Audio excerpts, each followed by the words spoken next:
सुनील बचपन से ही दयालु और मददगार था।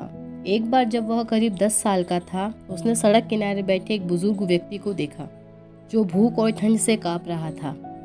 रवि ने बिना देर किए अपनी जेब में रखे पैसे निकाले, उनके लिए खाना खरीदा और अपनी शॉल उन्हें उड़ा दी। बुजुर्ग व्यक्ति की आंखों में आंसू थे, पर उनके शब्द सिर्फ यही कह पाए, तुम्हारी भलाई एक दिन तुम्हारे पास जरूर लौटेगी।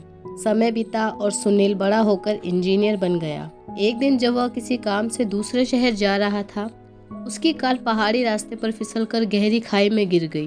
वह बुरी तरह घायल हो गया और बेहोश हो गया। जब उसे होश आया तो उसने खुद को एक झोपड़ी में पाया। वहाँ एक बुजुर्ग व्यक्ति उसकी देखभाल कर रहे थे। उन्होंने उसकी चोट पर जड़ी बूटी का लेप लगाया और उसे कुछ दिन तक खाना खिलाया। जब सुनील थोड़ा ठीक हुआ तो उसने बुजुर्ग व्यक्ति से पूछा, आपने मेरी जान बचाई, लेकिन मैं तो आपको जानता भी नहीं।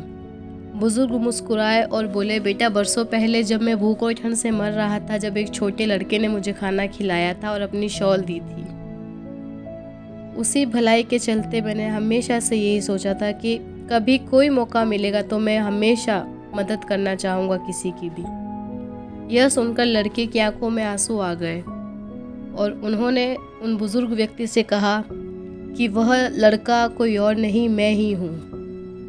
यह सुनकर बुजुर्ग की आंखों में आंसू आ गए और उन्होंने उसे बताया कि आज वही शॉल मेरे पास है और वही लड़का आज मेरी झोपड़ी में बैठा है। भलाई कभी व्यर्थ नहीं जाती और सच्ची भलाई हमेशा लौट कर आती है। कहानी पसंद आई हो तो प्लीज़ इसे लाइक करें, शेयर करें और सब्सक्राइब करें।